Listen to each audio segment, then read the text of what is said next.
어머, 저기 좀 봐. 302호 할아버지 할머니가 직원들한테 둘러싸여 있어. 지난주 금요일 오후 3시 서울 강남구의 한 고급 실버타운 로비가 순식간에 술렁이기 시작했습니다. 평소 조용하고 모범적이기로 소문난 이영수 할아버지와 김순자 할머니 부부가 시설 관리자와 직원 5명 앞에서 심각한 표정으로 이야기를 나누고 있었거든요. 이번이 3번째입니다. 더 이상은 못 봐드립니다. 관리자의 단호한 목소리가 로비에 울려 퍼졌습니다. 대체 이 온화한 노부부가 무슨 일을 저질렀길래 퇴소 직전까지 간 걸까요? 혹시 폭력? 아니면 금품 갈취? 다른 입주민들과의 심각한 다툼? 아닙니다. 그들이 한 일은 여러분의 상상을 훨씬 뛰어넘는 것이었습니다. 그리고 이 이야기는 우리 사회가 노인을 바라보는 시선에 대해 깊은 질문을 던지게 될 겁니다.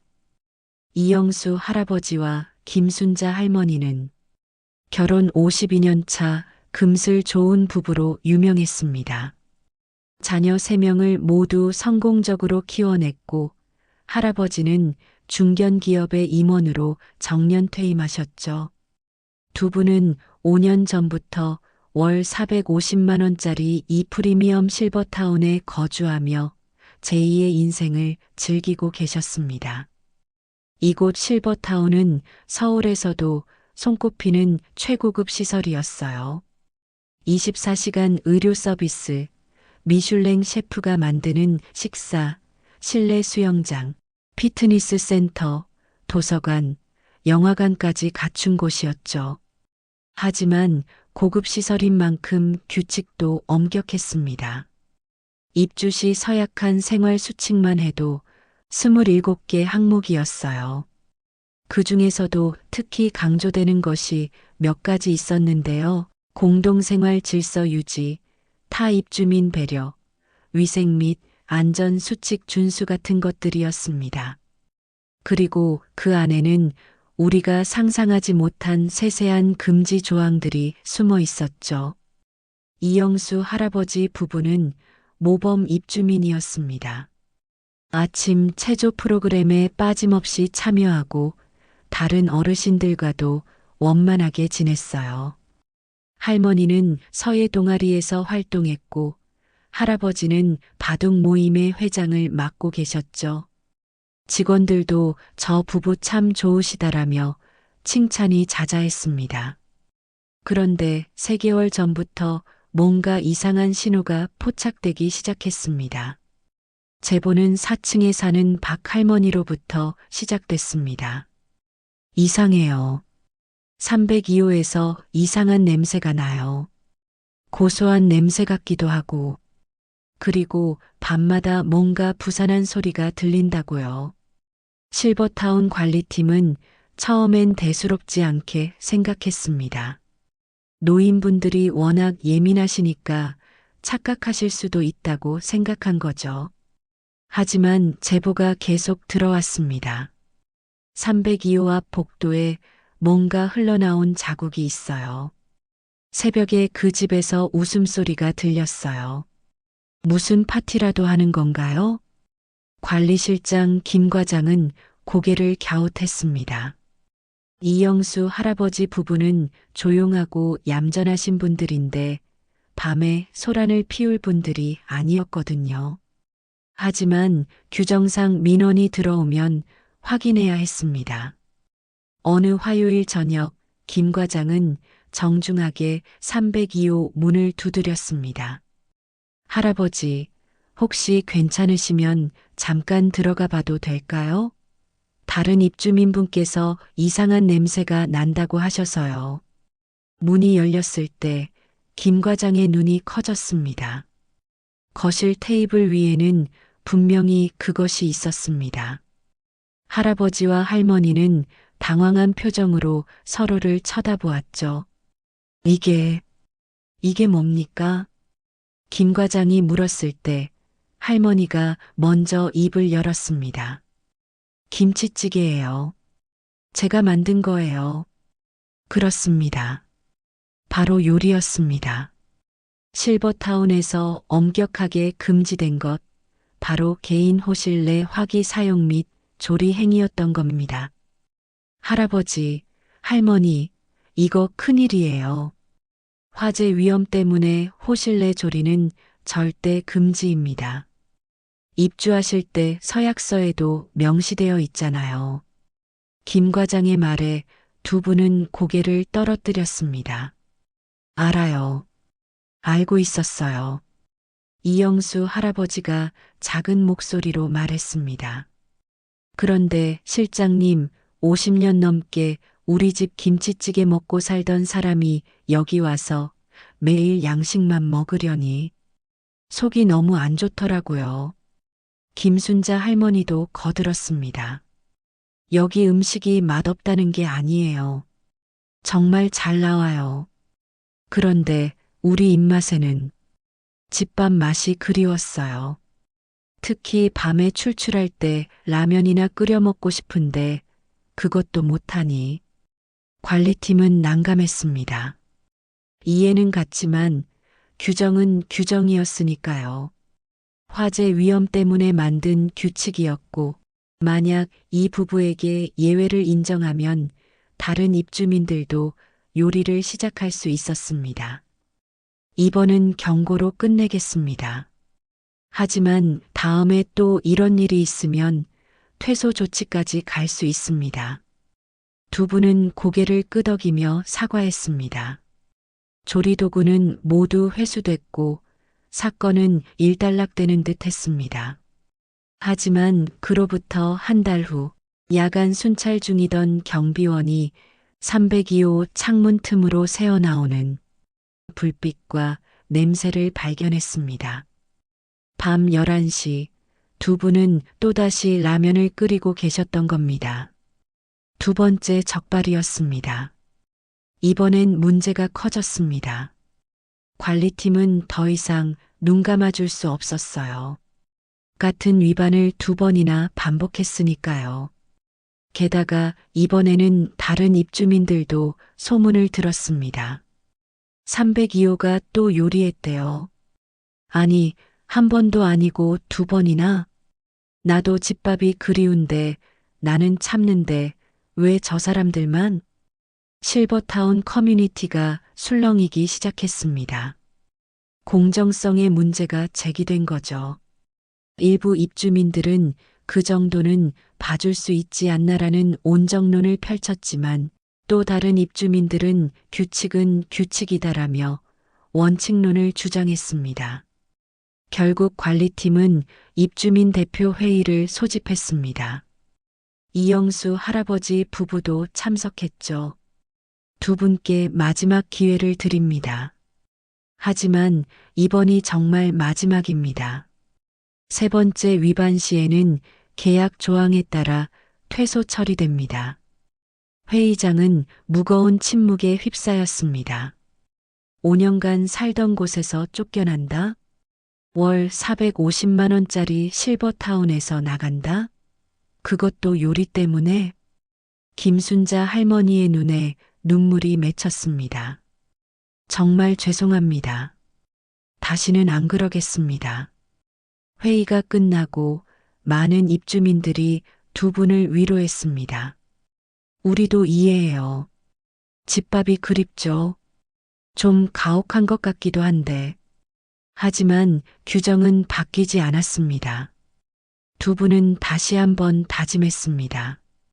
이제 정말 참아야 한다고. 절대로 요리를 하지 않겠다고. 그런데 운명의 장난이었을까요? 그로부터 2주 후, 이번엔 냄새가 아니라 화재 경보기가 울렸습니다. 새벽 2시 302호에서 연기 감지기가 작동한 겁니다. 경비원들이 황급히 달려갔고 소방서에도 자동으로 신고가 접수됐습니다. 다행히 불은 나지 않았습니다. 하지만 이영수 할아버지는 휴대용 전기포트로 물을 끓이고 있었고 김순자 할머니는 컵라면을 준비하고 계셨죠. 할아버지, 할머니, 대체 왜 이러시는 겁니까? 새벽에 출동한 관리실장이 거의 애원하듯 물었습니다. 이번엔 할아버지가 먼저 무너졌습니다. 실장님, 우리 사실은 할아버지는 떨리는 목소리로 이야기를 시작했습니다. 우리 둘째 딸이 10년 전에 교통사고로 세상을 떠났어요. 딸이 제일 좋아하던 게 엄마가 끓여주는 라면이었어요. 새벽에 배고프다고 보채면 엄마가 항상 라면 끓여줬죠. 할머니가 말을 이었습니다. 딸 기일이 다음 주에요. 매년 기일에는 딸이 좋아하던 라면을 끓여서 제사상에 올렸어요. 50년 넘게 지켜온 우리 가족의 추모 방식이에요. 그런데 여기 와서는 그걸 못하니까 우리가 규정을 어긴 게 맞습니다. 하지만 딸아이 생각하면 참을 수가 없었어요. 첫 번째는 제 생일날이었어요. 둘째는 우리 결혼 기념일이었고요. 셋째인 오늘은 연습이었어요. 다음 주 기일에 실수하지 않으려고 관리실장은 할 말을 잃었습니다. 다른 직원들도 눈시울이 붉어졌죠. 다음 날 아침 실버타운은 충격에 빠졌습니다. 이야기가 퍼지자 입주민들의 반응이 완전히 바뀌었거든요. 저분들이 그런 사연이 있었다니. 딸을 잃은 부모의 마음을 우리가 어떻게 알겠어요. 규정도 중요하지만 인간적인 배려도 필요한 거 아닌가요? 오후에는 자발적으로 입주민 긴급회의가 소집됐습니다. 무려 87명의 입주민 중 65명이 참석했어요. 회의 안건은 단 하나, 이영수 김순자 부부의 퇴소 철회 및 조리 규정 재검토였습니다.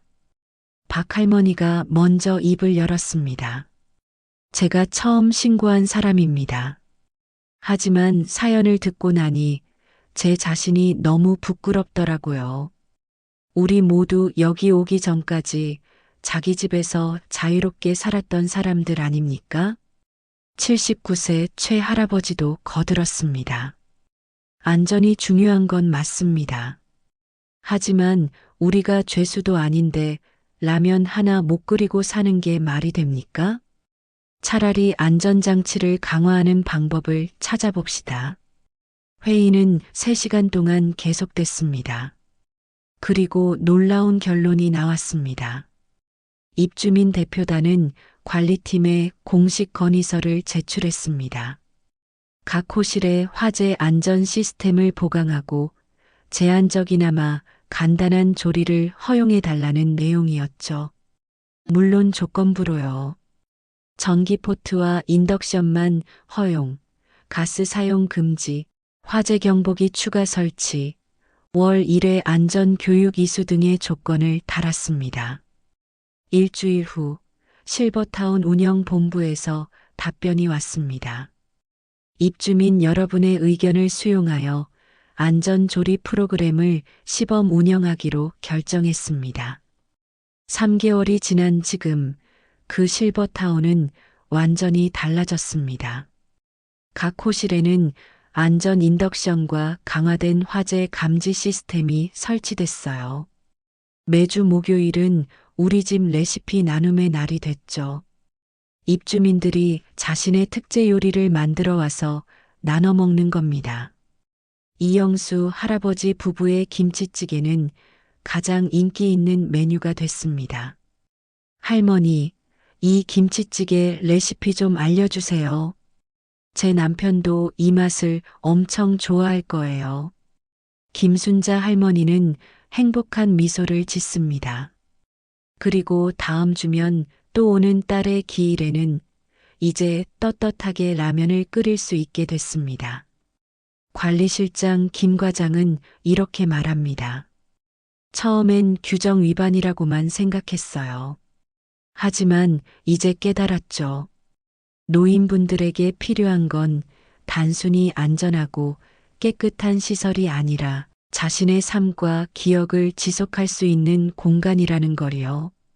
이 실버타운의 변화는 언론에도 보도됐습니다. 그리고 전국의 다른 실버타운들도 이 사례를 벤치마킹하기 시작했죠. 여러분, 이 이야기가 던지는 질문은 명확합니다. 우리는 노인들을 보호한다는 명목으로 그들의 자율성을 빼앗고 있는 건 아닐까요? 안전은 물론 중요합니다. 하지만 안전만을 위해 삶의 모든 의미를 포기해야 한다면 그건 정말 행복한 노후일까요? 이영수 할아버지는 마지막으로 이렇게 말했습니다. 나이가 들었다고 해서 우리의 일상과 추억까지 빼앗길 순 없어요. 라면 한 그릇, 김치찌개 한 끓이는 게 뭐가 대단한 일이겠어요?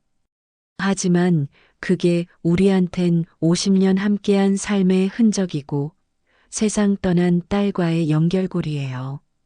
그걸 지킬 권리는 있는 거 아닙니까?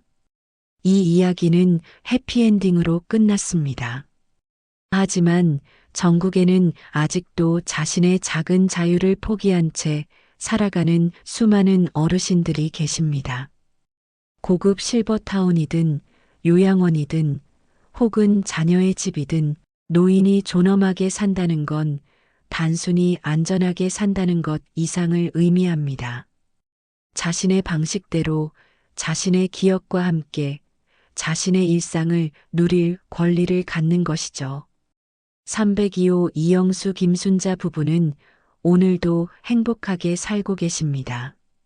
가끔 저녁에 라면을 끓여 드시면서 하늘나라에 있을 딸과 함께 식사를 합니다. 그리고 그들의 작은 반란은 수백 명의 어르신들에게 다시 일상의 기쁨을 돌려주었습니다. 여러분은 어떻게 생각하시나요? 댓글로 의견 남겨주세요. 감사합니다.